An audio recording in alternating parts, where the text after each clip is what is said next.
Salutare, bună vă regăsim la un nou episod de Minecraft. Astăzi o să vă arăt harta mea în care am făcut-o împreună cu un prieten de-al meu.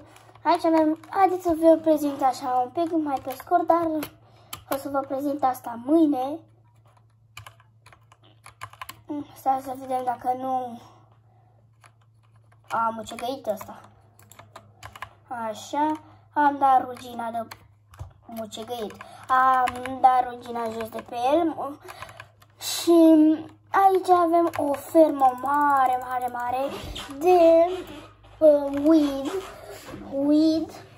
Pentru cei care nu înțeleg sau nu știu ce înseamnă weed înseamnă fân, adică fân recoltat. Și dacă dăm la comenzi și scriem Q, vedem în stânga QS, la voi nu cred că se vede. Dăm Enter și ne apare misiuni normale, misiuni de începători și uitați ce spune aici. Stați un pic că știu că mai are niște probleme, stați să așa. Gata. Bun, o să mai aibă niște probleme pe parcurs, dar uitați, vedeți? Stați un pic că rezolvi eu, că sunt mecanic. Până aia, dacă mă apropii, în fine. Spune obiectiv, să recoltezi 128 grâu. Și avem 93 grâu recoltat. Prietenul de care vă spuneam, s-ar putea să... Cred că v-am mai spus numele lui, dar este Matei. Și când am venit, nu erau doar 3 câini sau 4 cât or fi aici, mai era unul aici. În fine, haideți să vă prezint toată harta mai pe scurt. Avem un portal de nether frumos aici. Aici, nu știu să vorbesc, avem un enchant, unde ăsta să enchantați, să dezenchantați de-astea arcul. De exemplu, dacă arcul vostru este enchantat, puteți să-l dezenchantați. Nu știu cum se numește acest lucru, în fine. Avem multe furnace-uri. Oh, aici era gold, 5 gold pe care l-am pus să-l mai ținte. Aici avem așa, avem copper ingots, gold ingot. O să mergem și la minat, doar că ni se cam termină pickaxe-ul și pickaxe-ul ăsta vreau să-l păstrez pentru că mâine vom filma când vom merge în nether și vom căuta ancient debris. Ok. Nu înțeleg de ce fac. Ok, ăsta ruginește maxim după 3 ore și ceva. Ăsta văd că crește în continuare. Aici am vrut eu să fac o șmecherie, dar nu cred că a ieșit cea mai bună șmecherie. Apropo, uitați, admirați această fermă de weed mare. Mamă, ce era să fie. Avem râu. Și avem și apă infinită ca să ne ajutăm de ea, uitați aici. Și uitați cum am făcut eu, dacă vă întrebați cine a făcut această podea de sticlă, eu am făcut-o pentru că mi se părea tare, n-am pus lavă jos pentru că aveam doar o găleată și așa trebuia să mă duc să iau și da, puteam să cumpăr, dar nu aveam balanță adică bani.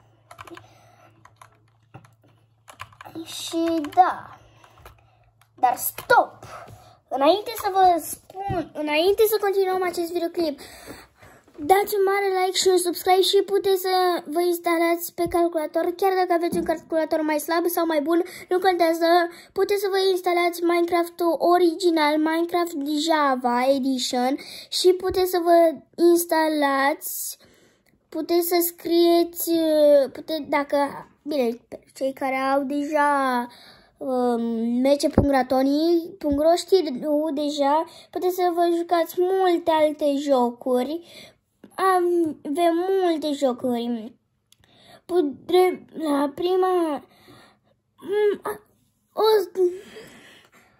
O să vă scriu mult mai multe detalii, probabil, sau o să vă spună Matei că eu nu sunt chiar atât de mult cu Minecraft-ul, mai mult sunt cu Fortnite-ul, dar mă rog, mă joc și Minecraft pentru că e tare și o să vă spună Matei tot ce se scrie la server adres, acolo la multiplayer, e multiplayer acest mod, așa că dați un mare like și un subscribe pentru ca să puteți să jucați acest joc foarte minunat și foarte tare distractiv. Aveți multe jocuri, multe jocuri, aveți până chiar și one block, puteți să vă creați singuri one block, puteți să vă dați TP și puteți să scrieți doar TPA cu litere mici, spațiu și puteți să scrieți, de exemplu, pe Matei, prietenul meu, îl cheamă David tatăl vostru.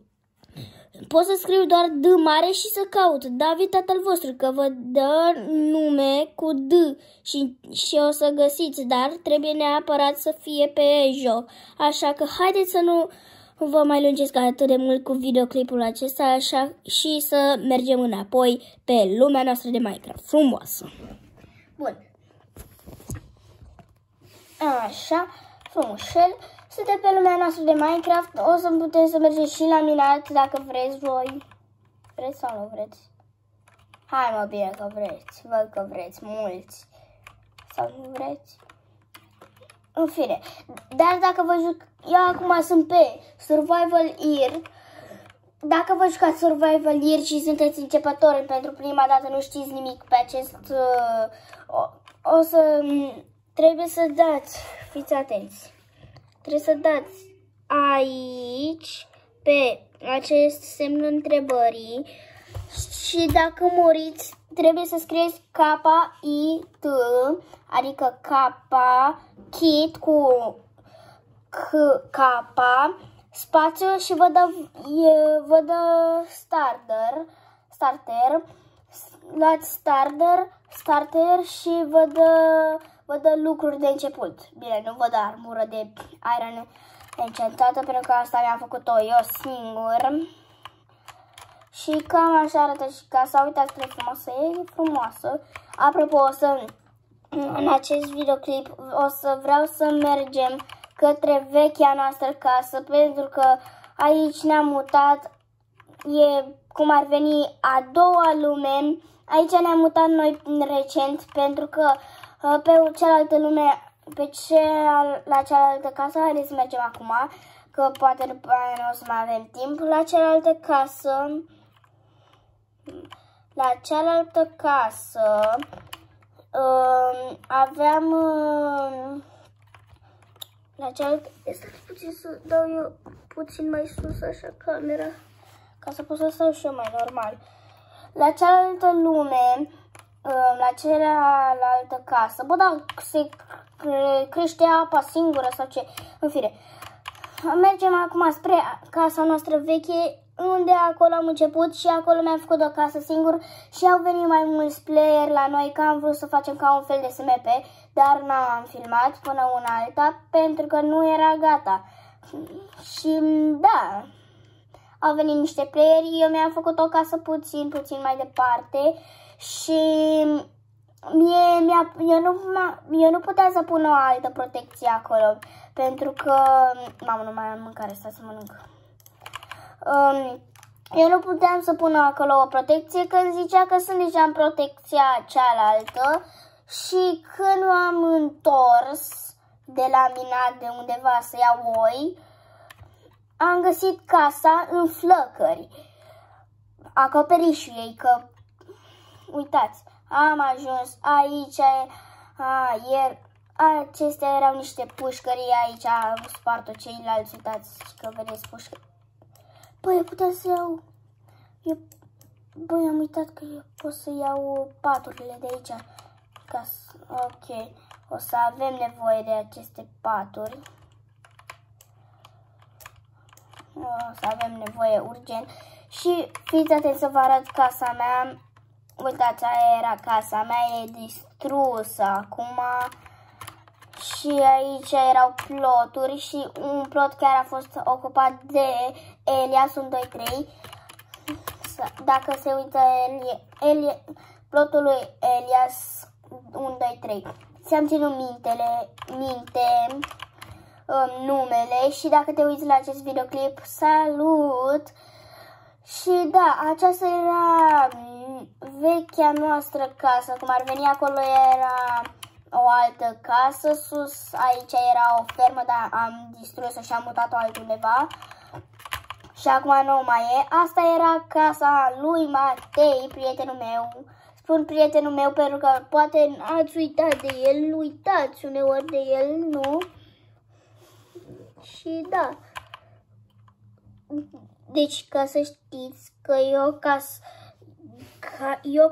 ca să vedeți voi așa, eu trebuie să stau, uite așa. Uite așa cum se vede la mine. Și nu prea sunt obișnuit să se vadă așa prea sus, dar asta e partea a doua. Sper că vedeți. Hai că vedeți. N-am două calculatoare, eu filmez doar de pe telefon și pot să văd. Așa, bun. Văd că plotul lui Elias 1, 2, 3 n-am mai lucrat la el, dar și la plotul ăsta, nu știu de ce, chiar dacă ăsta era pe lățime mai mult decât așa. Și de aici am lăsat eu niște aer în multe alte chestii pe care voi nu le știați. Bine, aici n-am filmat deloc, dar mă rog. Și am mai luat și magma blocuri. Aici era pentru găi. Uitați, a mai rămas un porc. Săracul porc. A rămas singur aici pe o eternitate de timp.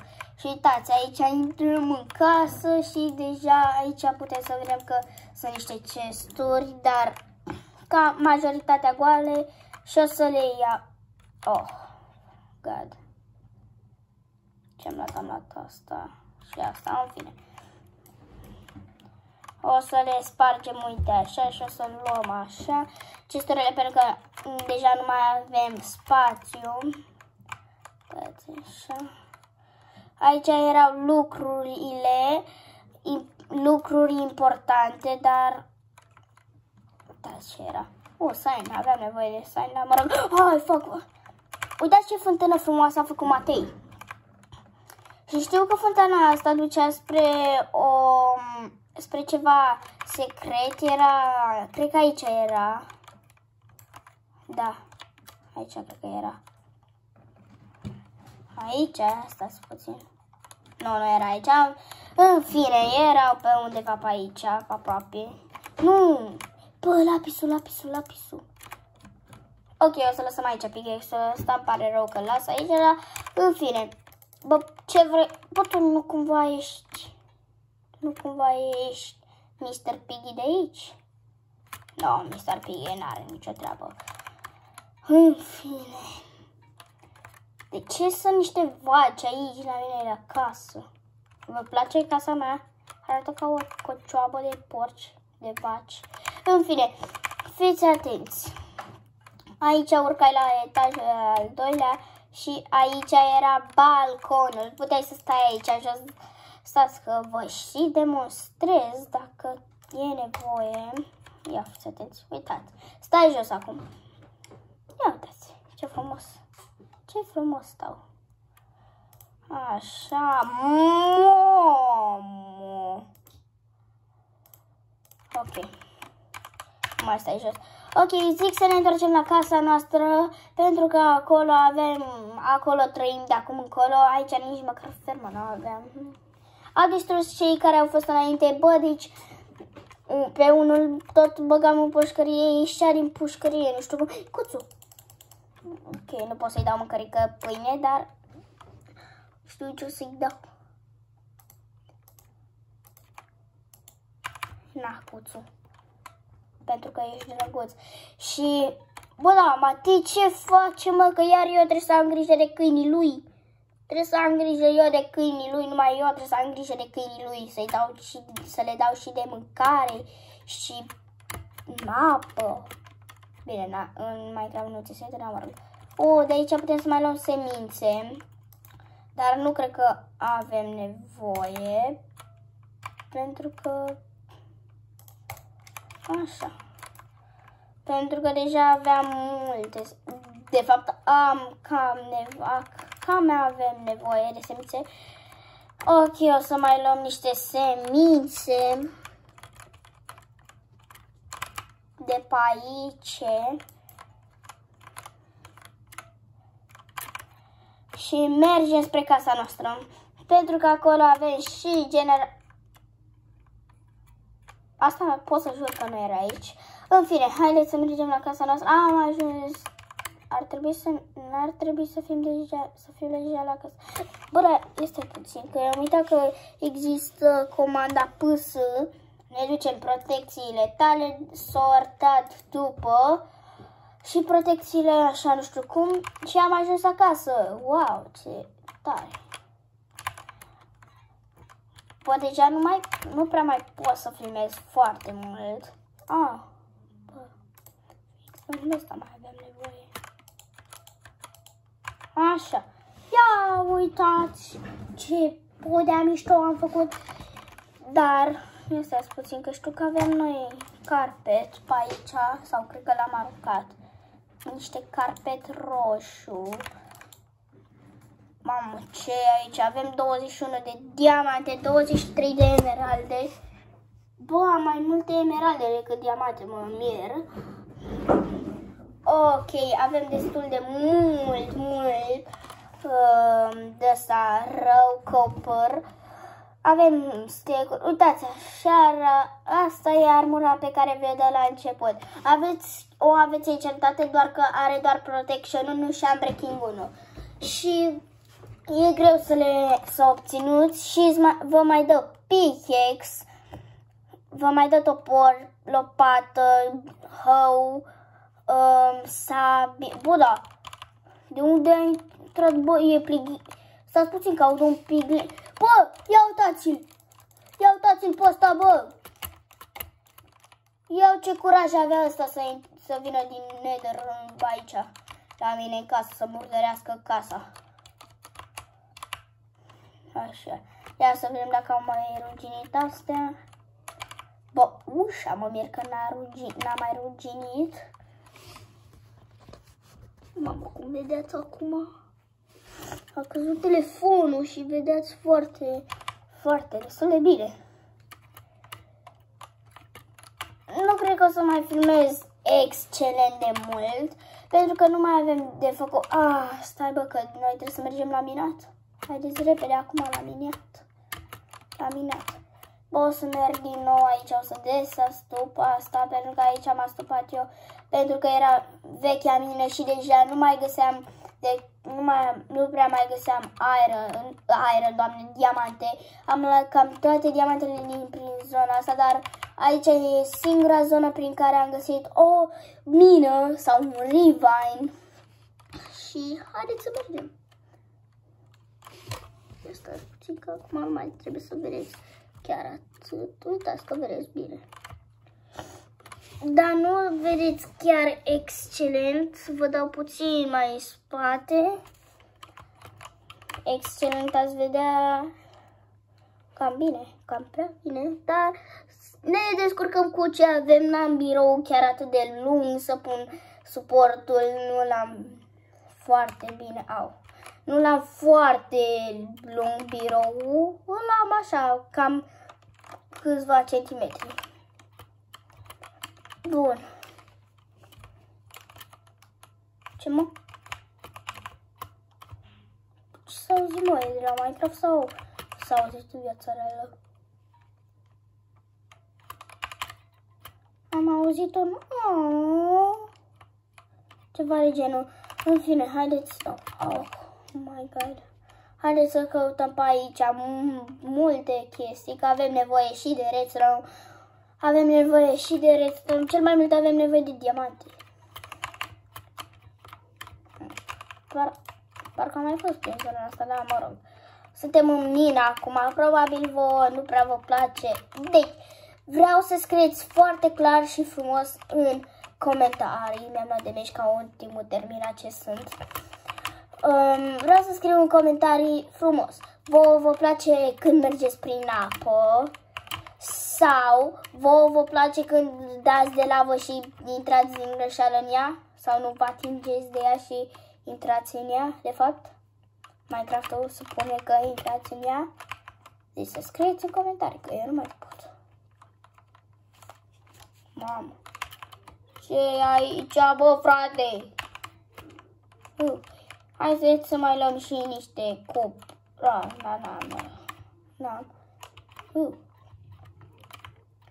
Deci, dacă știți la misiune, dați înapoi dați înapoi mai în spate la început, acolo la misiuni, unde v-am arătat misiunile. Dați acolo și să vedeți ce misiune mi-a dat. Să știți ce misiune mi-a dat odată. Cât m-am chinuit. Pleacă, bă, de aici. Și eu deștept, de ce dau cu... Și eu deștept, dădeam cu arcul, nu cu sabia.